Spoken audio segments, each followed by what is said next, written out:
Oke.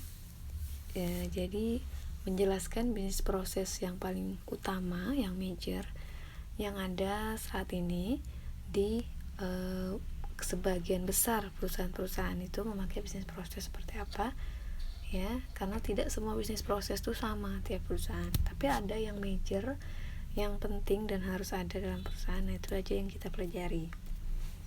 Kemudian menjelaskan apa itu sistem informasi akuntansi dan menjelaskan fungsi dasarnya. Kemudian mendiskusikan bagaimana sistem informasi akuntansi ini memberikan nilai tambah kepada organisasi dan strategi perusahaan, dan juga peran dari sistem informasi akuntansi ini dalam value chain, ya, rantai nilai perusahaan. Oke, jadi sistem informasi akuntansi ini berbeda nih mata kuliahnya sama mata kuliah inti di akuntansi seperti pengantar akuntansi, akuntansi keuangan menengah, intermediate, ya. Kemudian akuntansi keuangan lanjutan atau advance accounting. Jadi pengantar akuntansi, intermediate accounting, dan advance accounting itu adalah mata kuliah yang literally hitung-hitungan, ya.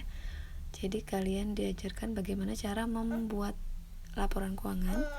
Produknya akuntan itu kan laporan keuangan, dan laporan keuangan itu adalah informasi yang dibutuhkan oleh user, internal ataupun eksternal, untuk mengambil keputusan, ya. Jadi kalau eksternal itu misalnya bank atau kreditor, dia nggak bisa ngasih pinjaman ke perusahaan itu kalau laporan keuangannya tidak menunjukkan performance yang bagus, atau asetnya lebih sedikit dan hutangnya lebih banyak misalnya. Dah, semua tercermin di laporan keuangan. Jadi semua party, internal dan eksternal, itu menggunakan produk dari akuntansi itu.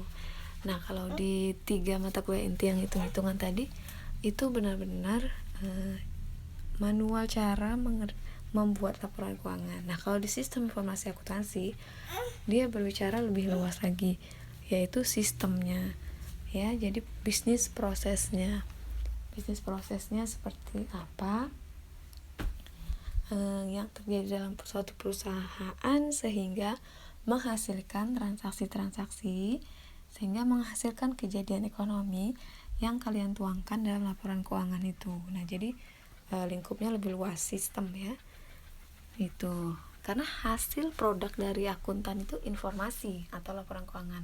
Nah, makanya ini mata kuliah ini berhubungan sistem informasi akuntansi. Informasi yang kita berikan itu terkait dengan sistem seperti apa. Oke. Nanti istilah-istilah dalam praktis atau dunia kerja itu juga dipelajari di sistem informasi akuntansi, ya. Nah, di slide yang pertama ini ada penjelasan untuk membedakan apa itu data dan informasi. Semuanya pasti bisa membaca, semuanya bisa paham. Jadi kuliah ini arahnya saya ingin tahu arah pemahaman kalian seperti apa, ya. Walaupun bisa tercermin dari tugas, ya, saya bisa lihat bahasa kalian ketika merekap, ya, tugas tersebut, bisa kelihatan kalian pahamnya sejauh apa. Cuma di sini saya bantu, di awal ini saya beri gambaran, ya, tentang ini supaya ada gambaran maksud dari slide ini apa. Jadi untuk di slide ini dia membedakan data dan informasi itu apa bedanya. Nah, kalau data itu adalah fakta yang disimpan dalam suatu sistem, ya. Fakta itu dapat berupa angka, tanggal, nama, dan sebagainya. Nah, itu contoh yang di bawahnya, yaitu tanggal berapa, tanggal 2, tanggal 22 bulan 2 2014. Kemudian bisa juga nama perusahaan, alamat, ya. Kemudian bisa juga angka, ya, number.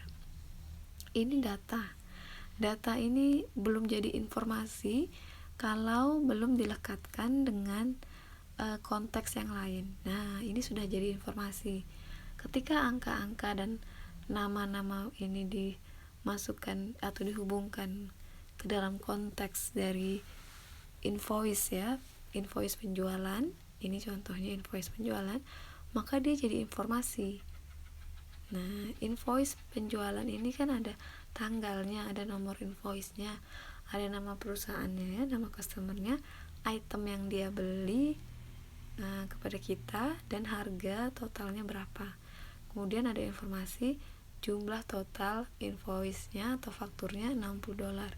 Nah, ini sudah jadi informasi. Jadi informasi itu adalah data yang kita fakta-fakta atau data tadi yang kita hubungkan dengan konteks yang ada di lebih besar. Atau misalnya ini contohnya invoice sales ya, jadi dia punya arti ketika dilekatkan dengan satu konteks ya. Konteks itu semacam jadi kalau kita membahas tentang sistem, ini konteksnya sistem. Terus ketika ada mahasiswa yang bertanya tentang cara menghitung sales ya, cara menghitung penjualan, itu di luar konteks karena kita sedang belajar sistem ya. Jadi konteks itu seperti itu, pembahasan ruang lingkup gitu ya. Nah, jadi informasi tadi apa? Simpelnya informasi itu adalah data yang berupa fakta-fakta yang kita ambil ya, data itu, dan kita masukkan ke dalam satu konteks. Konteks apa aja bisa, ini contohnya sales invoice. Contoh lainnya yang simpel misalnya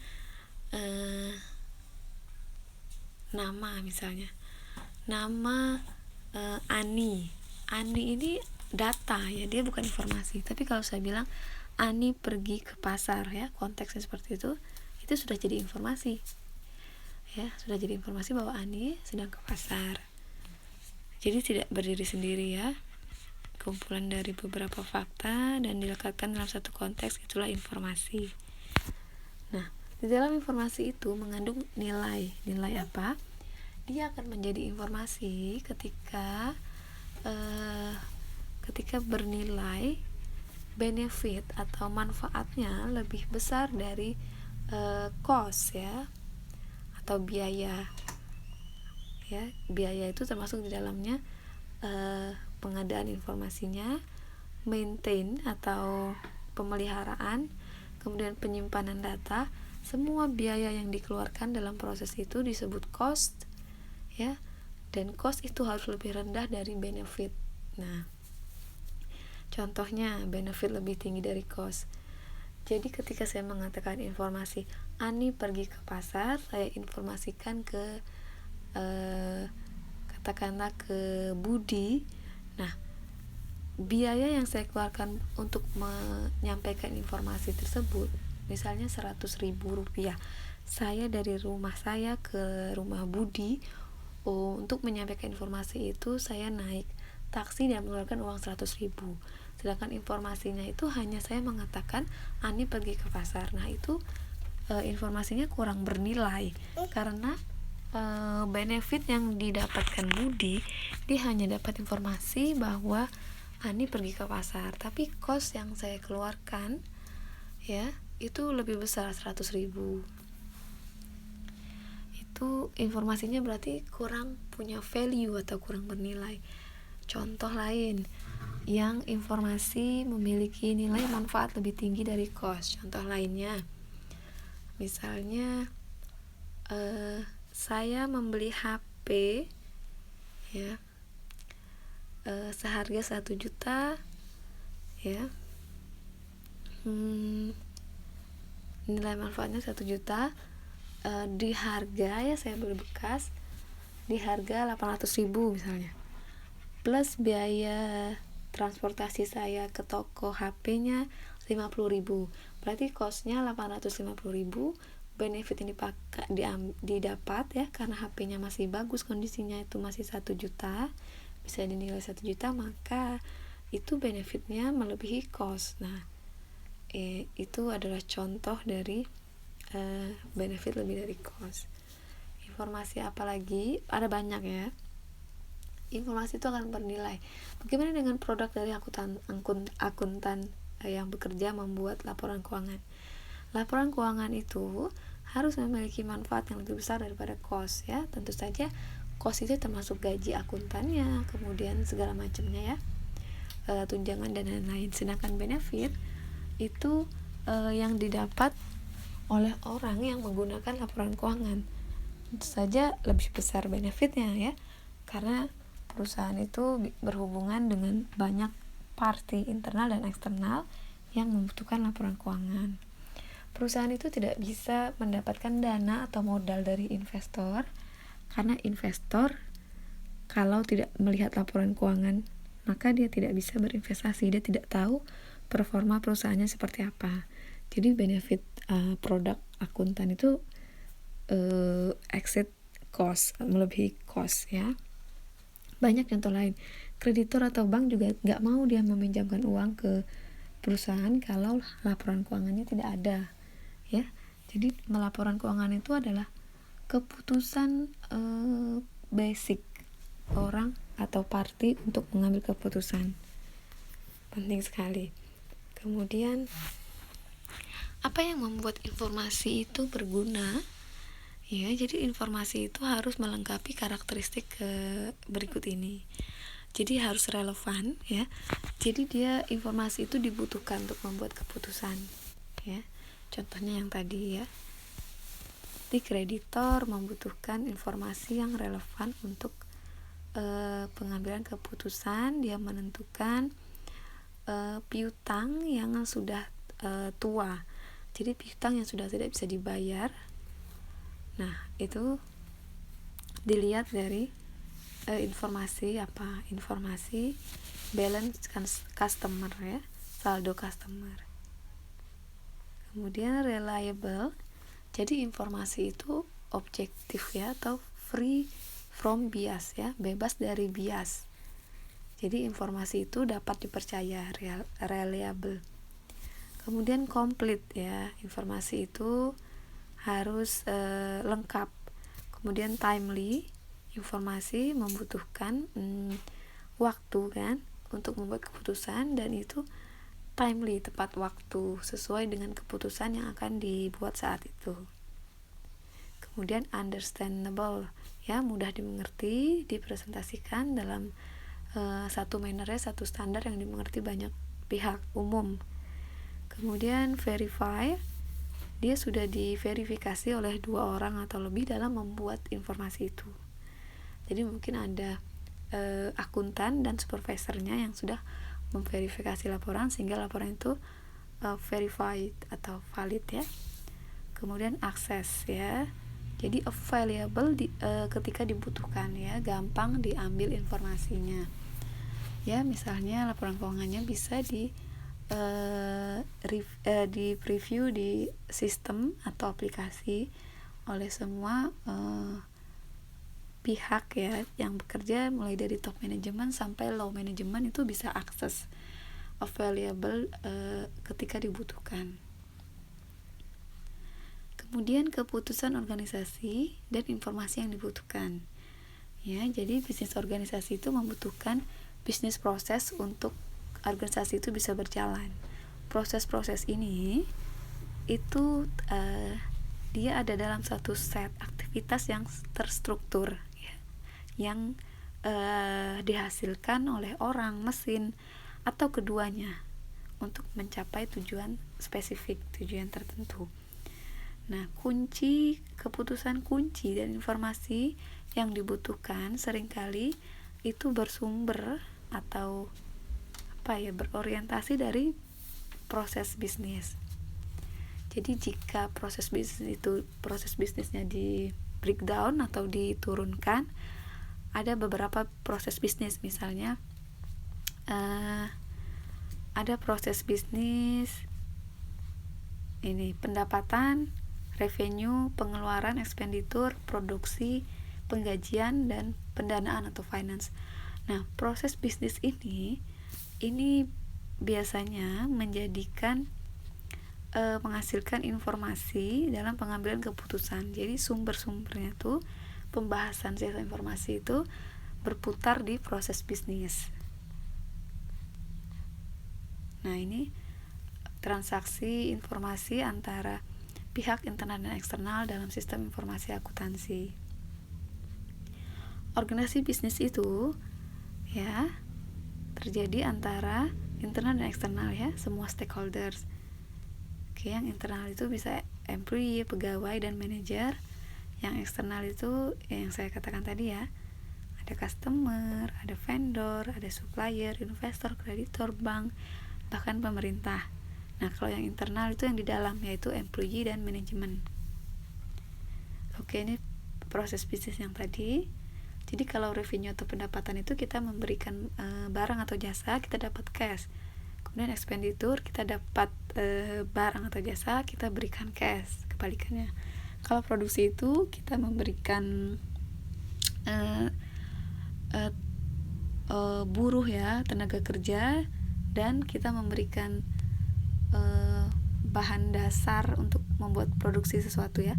Kemudian kita mendapatkan barang jadi yang akan kita jual. Kalau payroll kita kasih cash, kita dapat tenaga kerja ya, payroll itu penggajian. Kalau financing kita memberikan cash, kita dapat cash ya. Oke, jadi what is information system? Apa itu sistem informasi? Spesifiknya sistem informasi akuntansi itu apa? Itu bisa saja manual, bisa saja computerized ya. Jadi dia bisa pakai aplikasi atau software, tergantung perusahaannya. Dia investasi tidak di sistem perangkat lunak, atau dia manual, bisa saja manual. Seperti yang produksi informasi seperti yang kalian lakukan di mata kuliah lain, manual ya.